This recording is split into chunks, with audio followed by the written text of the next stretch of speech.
नमस्कार दोस्तों स्वागत है मेरा इस YouTube चैनल में।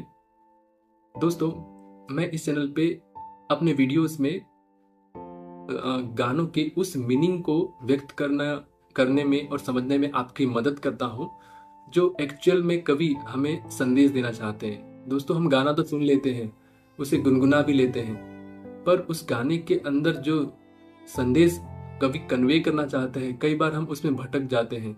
तो इसीलिए मैं आपको इसमें मदद करने में कोशिश करता हूँ। दोस्तों, आज का भी ऐसा ही एक गाना मैंने पिक किया है।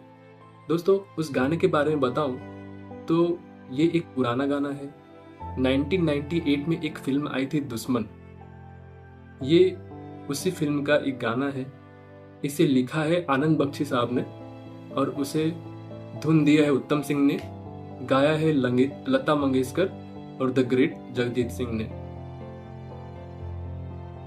दोस्तों, अब आपने ये पुरानी मूवी शायद देखी हो या ना देखी हो, पर मैं उस कहानी में इस गाने के पीछे का जो बैकग्राउंड है, जो थीम है, वो पहले एक बार बता दूं।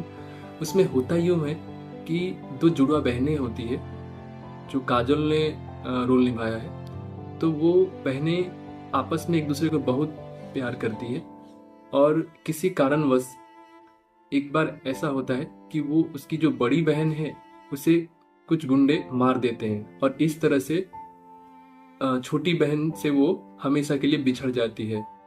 तो फिर ये छोटी बहन उसके विरह में ये गाना गाती है और जगजीत सिंह और लता मंगेशकर की आवाज इस कविता को, इस विरह को एक नेक्स्ट लेवल पे ले जाती है। दोस्तों, शुरू करते हैं इस गाने को डिकोड करना। चिट्ठी न कोई संदेश, जाने वो कौन सा देश जहां तुम चले गए। दोस्तों, ये कोई आम शिकायत नहीं, ये इंतजार की गूंज है जहां जवाब तो चाहिए था पर उम्मीद भी खो चुकी है।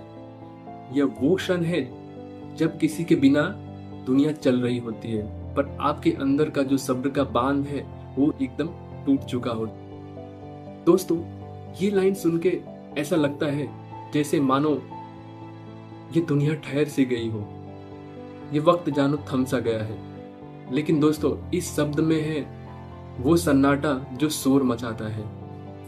दोस्तों, ये गाना सिर्फ किसी के जाने का दर्द नहीं बयां करता, ये हर उस इंसान की आवाज है जिसने अपने किसी न किसी को खोया है।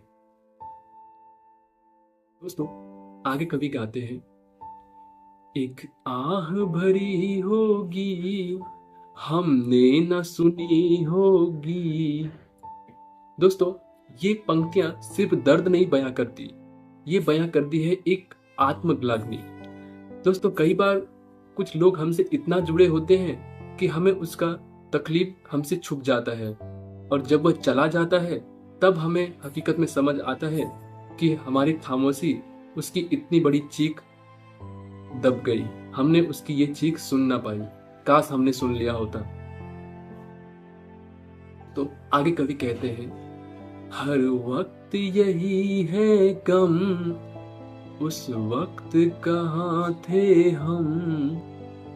दोस्तों, ये सवाल हर उस व्यक्ति को झकझोर देता है जिसने अपने आप को खोया है।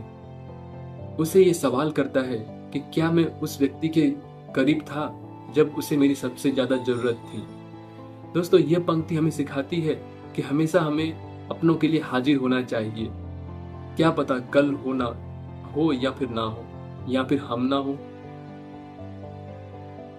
दोस्तों, आगे कवि कहते हैं, हर चीज पे अस्कों से लिखा है तुम्हारा नाम।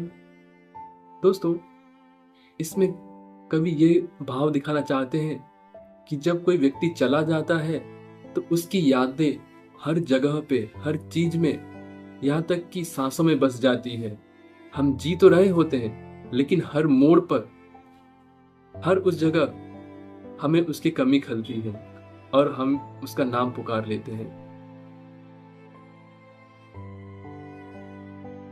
जब कवि कहते हैं कि यादों के कांटे तो इस दिल में चुभते हैं, दोस्तों, कवि ये बताना चाहते हैं कि दर्द ऐसा होता है जो कभी खत्म ही नहीं होता। हाँ, बस वो नए नए रूप लेता रहता है। कभी वो आंसू बन जाते हैं तो कभी खामोशी और कभी बेचैनी। लेकिन इसी में दोस्तों छुपा रहता है इंसान की असली इम्तिहान। टूट कर भी जीना या खड़े रहना, यही तो है असली जीत। दोस्तों अब बात करते हैं इस गाने की आखिरी लाइन की। दोस्तों ये आखिरी लाइन मुझे पर्सनली बहुत पसंद है, क्योंकि ये लाइन इंसान को जीने की एक वजह देती है, जिंदगी जीने की एक रोशनी दिखाती है। इसमें कवि कहते हैं, तुम्हें ढूंढ रहा है प्यार, हम कैसे करे इकरार कि हाँ तुम चले गए। दोस्तों इस आखिरी लाइन में कवि किसी के जाने की बात नहीं कर रहे, बल्कि जीवन की उस सच्चाई को बता रहे हैं कि कोई चला गया पर उसकी यादें तो अभी यही है, उसका प्यार तो अभी यही है। प्यार, उम्मीद और यादें, यही तीन चीज तो है जो हमें आगे उठने की वजह बताती है। इसीलिए आपने किसी को खोया है तो आप भी मत खो जाइए। आपका यह जीवन उस इंसान की विरासत है, तो आप उस जिंदगी को पूरी तरह से जीजिए, पूरी ताकत से जीजिए। दोस्तों और अंत में मैं यही कहना चाहूंगा, जिंदगी जब भी तुम्हें तोड़ने आए, तुम उसे ये कह देना कि तुम यादों से बने हो और यादें कभी मरा नहीं करती।